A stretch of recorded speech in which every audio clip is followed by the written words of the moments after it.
All right, my topic is my debate is called "Look Up, Not Down," and my topic is having a community of friends is better than a community of followers. My purpose is to prove that social media is not as fulfilling as it's made out to be.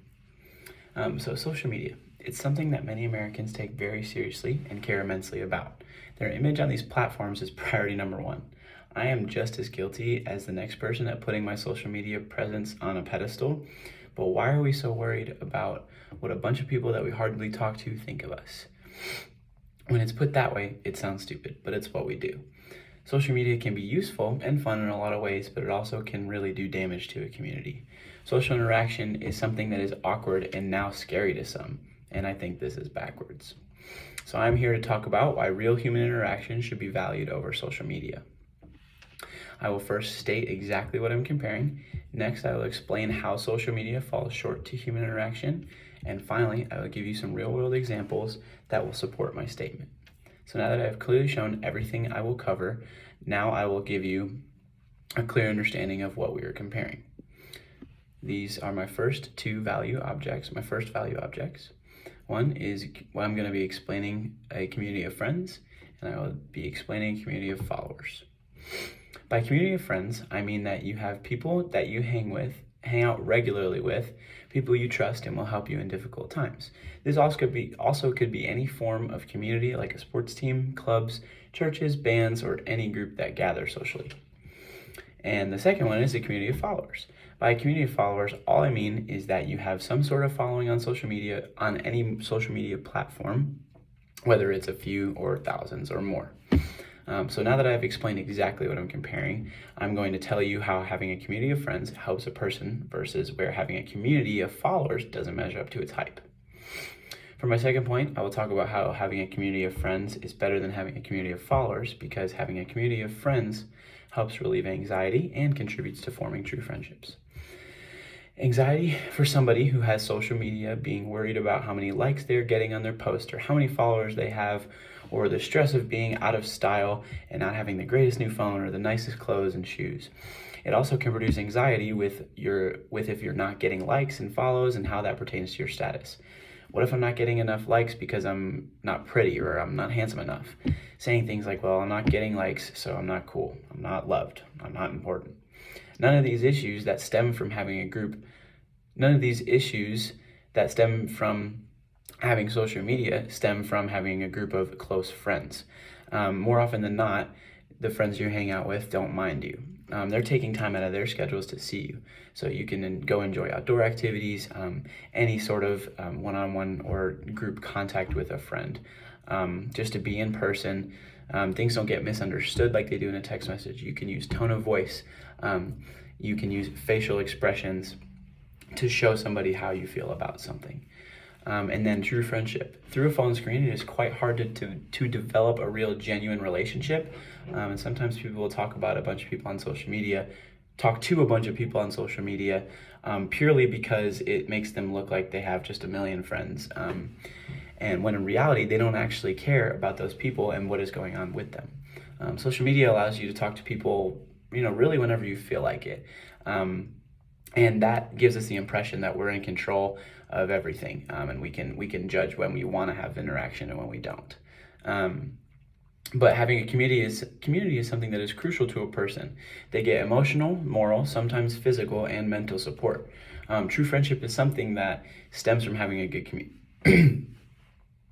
community. We can't, excuse me, we can't do this life on our own. And we want a shoulder to cry on, or somebody to laugh with, or somebody to ease your nerves when you're stressing about a test or a job interview. So this is something that has become less and more focus.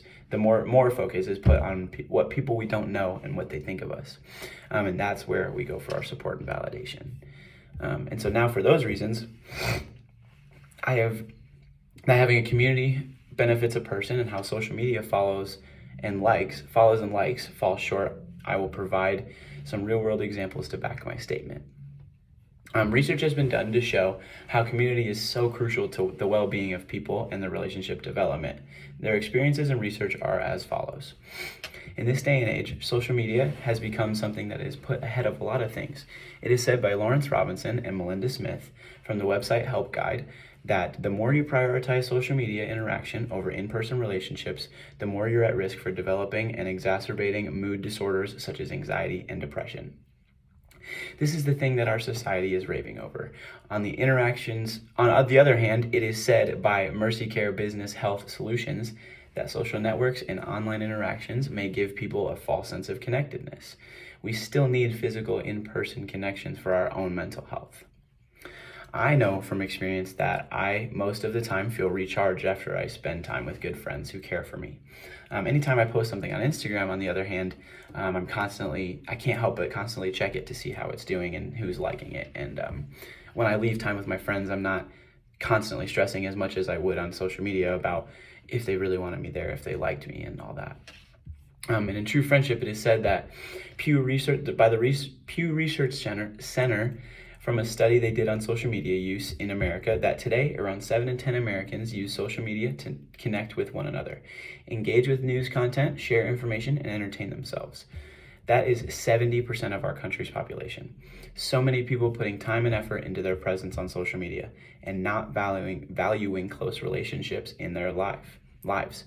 Most of the people that follow you on your social media, you probably don't actually know.